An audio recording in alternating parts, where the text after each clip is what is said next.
Les nombreux versets de ces chapitres, Matthieu 5, 2, sont adaptés aux différentes situations de la vie de tous les jours. La variété des directives correspond à la variété des circonstances de la vie. Ce qui compte, c'est de découvrir l'esprit qui nous parle à travers toutes ces propositions. Jésus proclame bienheureux, heureux par l'autorité de Dieu, ceux qui, sans défense, souffrent des injustices et des malheurs de ce monde. Combien on a supporté la méchanceté et la malice des autres et sont condamnés à vivre dans des conditions inhumaines ou indignes. Combien sont persécutés ou persécutent les autres à cause de leurs convictions.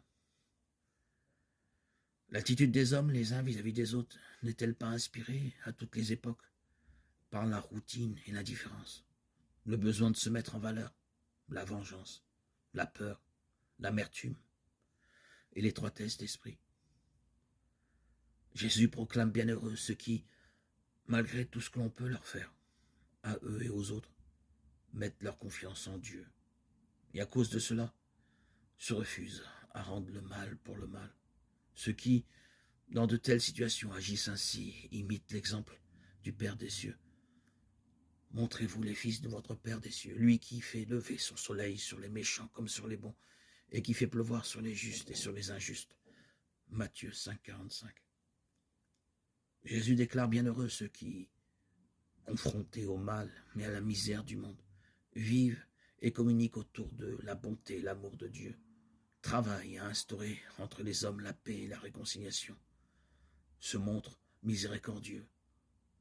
Par eux, Dieu lui-même intervient en faveur de ceux qui sont humiliés et outragés. Au jour ultime du jugement, leur confiance se trouvera justifiée. S'abandonner à Dieu avec confiance au milieu de situations souvent impossibles, c'est croire à la fidélité de Dieu, croire en Dieu, à qui tout est possible, croire en celui qui essuiera toute larme. Apocalypse 7, 17.